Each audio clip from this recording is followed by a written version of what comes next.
The end is the beginning, and that's where we're all at. The end is the beginning. And what I mean by that is this is the end of the dominance in the consciousness of the vast majority, that all there is 3D reality. That's what the end actually is all about. So viruses, vaccinations, testing, 5G, there are so many things that people can be frightened about at the moment. And as I've said before, this is a catalysis of an outpouring of fear, which is why I do my daily practice. I work with a smudge stick, I work with the blue vortex, I work with the peach pink healing light. And if you choose to go into the shamanic rabbit hole with me in the shamanic experiences stroke training, then you'll get the opportunity to learn how to do all that and a whole lot more. And there is something miraculous and wonderful about people coming together and working with the energy of love, because when I say the end, it's the end of total global dominance of what has been referred to as the human slave race by the fear belief system.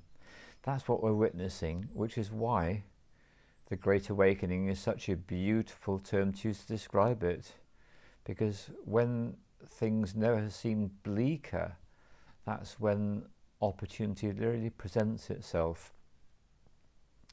So anyone who has the ability to leave behind the 3D, we can see it for what it is, which is why the very first film I made when the virus came out as well, at the end of the day, I'm either going to carry on living, or I'm going to get an illness and recover, or I'm going to die. Yes, what of it? There's so much more to being human than living in fear. And it's a very important part of our ending process to go through this, which is why it's great to have a huge amount of compassion for anyone who is experiencing a lot of fear at the moment. Remember, this is their fear that's being triggered, and it's not just theirs, it's the global fear of billions, and it's not just a global fear of billions and their fear, it's also the fear through the lifetimes, through the ancestry. There has been so much fear. It's an interesting term that I've heard people coin about the human slave race, the majority being disposable assets for the minority. Let's put it as simply as that. It's the end of all that. And there's a beautiful paradox, because just as the ending process is catalyzed through all these various extreme reactions which are occurring mediated through government, such as lockdown, everything that they appear to be doing which seems to be against our interests, there is the other side of the coin, and that side is shining very brightly indeed. So lockdown, reduced opportunities to run around like headless chickens, brilliant, bring it on. More opportunity to meditate, to consider, to actually just spend a few minutes every day just broadcasting love in whatever way you wish to do so, praying to those beings beyond us to join with us. These are all things we can do. You don't need any training to do any of this stuff. Let me make it as simple as this. The end is the beginning when you sit down or stand up or walk around or dance or whatever you want to do, and while you're doing it, you dedicate the following moments to gratitude and appreciation for what it is you've got. A sense of the abundance. So long as you actually have the ability to eat food and drink water, basic needs being met. If they're not, that's a different story. You need to take action about that. But if your basic needs are being met, then the gratitude, the realization that we live in the abundance, and you just got to go into the nature even within the rules, everyone goes out once a day. Go make sure when you do your once a day go out, tuning into some nature, and you pick all that up. It's spring in the northern hemisphere of the planet. It's glorious.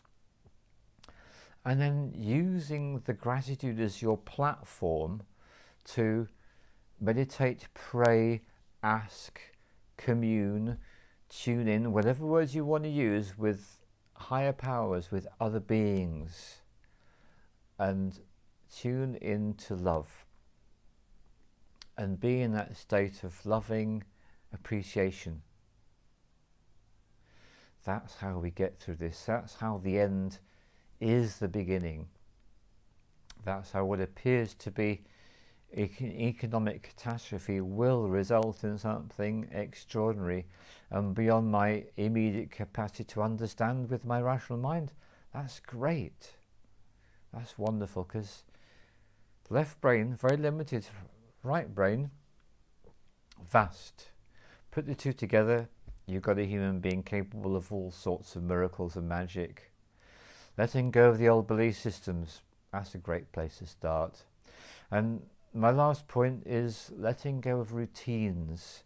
Routines are one of the most mind-numbing and consciousness-crushing things, and that's why there's been such an emphasis on people adopting routines from all sorts of sources, from blatantly authoritarian to so-called alternative. Let go of those routines.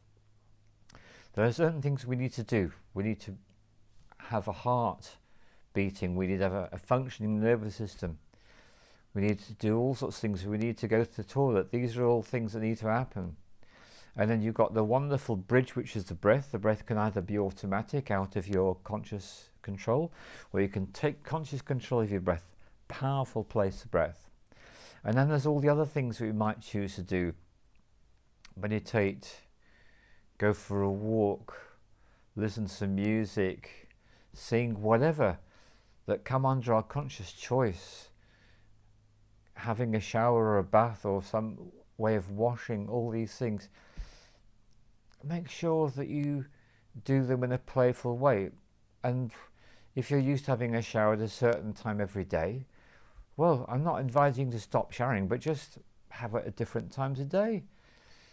Play around a bit, be playful, be experimentative, be exploratory in your life, because we're having more opportunity, those of us who are not key workers, to explore all these things. And then let's just take a moment in our gratitude and appreciation. All the people that are still working in the health service, the wonderful National Health Service in the UK, people who are still cleaning buildings, the cleaners. Let's get onto our bended knees and have gratitude for the cleaners in this world. Thank you, cleaners. Thank you, thank you, thank you. And take some time to be a cleaner yourself in your own space. How clean is your space? It's spring cleaning. It'll take effort, and when it's done, it will look and feel better, and energetically and vibrationally you'll feel uplifted. It's all this basic kind of stuff. There are no restaurants, so cook yourself a nice meal with whatever you've got. Be creative. So much love to everyone. Thank you.